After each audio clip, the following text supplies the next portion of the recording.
അപ്രതീക്ഷിതമായിട്ടായിരുന്നു Covid എന്ന രോഗബാധ ലോകത്തെമ്പാടുമുള്ള ജനജീവിതത്തെ ബാധിച്ചത്. മാസങ്ങൾ നീണ്ടുനിന്ന ലോക്ക്ഡൗൺ എല്ലാ തൊഴിൽ മേഖലയും പൂർണ്ണമായോ ഭാഗികമായോ സ്തംഭിക്കപ്പെട്ടിരുന്നു. കൂടുതലും ഏറ്റവും വലിയ വെല്ലുവിളി നേരിട്ട തൊഴിൽ മേഖലയായിരുന്നു ഫിലിം ഇൻഡസ്ട്രി. തിയേറ്ററുകൾ മാസങ്ങളോളം അടച്ചിട്ടതോടെ വലിയ സാമ്പത്തിക പ്രതിസന്ധിയിലേക്കാണ് തൊഴിലാളികൾ ഒന്നടങ്കം പതക്കപ്പെട്ടത്. എന്നാൽ ഈ പ്രതിസന്ധിക്ക് പരിഹാരമായിട്ടായിരുന്നു ഓവർ ദ ടോപ്പ് അഥവാ OTT സ്ട്രീമിംഗ് പ്ലാറ്റ്ഫോമുകൾ പ്രേക്ഷകർക്കിടയിൽ വേരുറപ്പിച്ചത്. തിയേറ്ററിന് സമാന്തരമായി ചിത്രങ്ങൾ റിലീസ് ചെയ്യാനുള്ള പൊതു ഇടമായി കുറഞ്ഞ കാലത്തിനുള്ളിൽ തന്നെ ഇവ മാറുകയും ജനങ്ങൾക്കിടയിൽ വലിയ സ്വീകാര്യത ലഭിക്കുകയുമായിരുന്നു. പ്ലാറ്റ്ഫോമുകൾ സജീവമായി കഴിഞ്ഞ 5 വർഷത്തിനുള്ളിൽ ഒട്ടനവധി ചിത്രങ്ങളാണ് ഇത്തരം പ്ലാറ്റ്ഫോമുകൾക്കായി രൂപപ്പെട്ടതും റിലീസ് ചെയ്തതും. ഭാഷാ അതിർവരമ്പുകളില്ലാതെ വലിയ വിഭാഗം ഓഡിയൻസിലേക്ക് ചിത്രത്തെ എത്തിക്കാൻ ഇവ സഹായകരമായിരുന്നു. എങ്കിലും തിയേറ്ററിൽ ഇരുന്ന് ചിത്രം ആസ്വദിക്കുന്ന സുഖം ചെറിയ സ്ക്രീനുകളിൽ കാണുമ്പോൾ ലഭിക്കുന്നില്ല എന്നത് തന്നെയായിരുന്നു ഈ രീതിക്ക് ഏറ്റവും വന്ന വലിയ വിമർശനവും.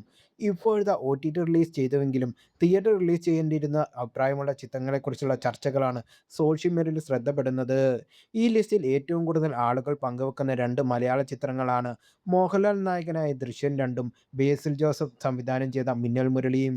മലയാള സിനിമയിലെ തന്നെ സിനിമാ പ്രേമികൾ ഏറ്റവും കൂടുതൽ കാത്തിരുന്ന ചിത്രമായിരുന്നു ദൃശ്യം 2.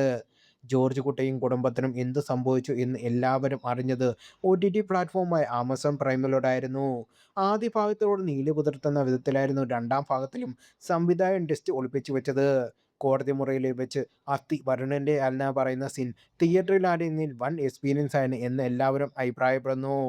ടൊവിനോ തോമസ് നായകനാക്കി ബേസിൽ ജോസഫ് സംവിധാനം ചെയ്ത അതേ വർഷം നെറ്റ്ഫ്ലിക്സിൽ റിലീസ് ചെയ്ത സൂപ്പർ ഹീറോ ചിത്രമായിരുന്നു മിന്നൽ മുരളി.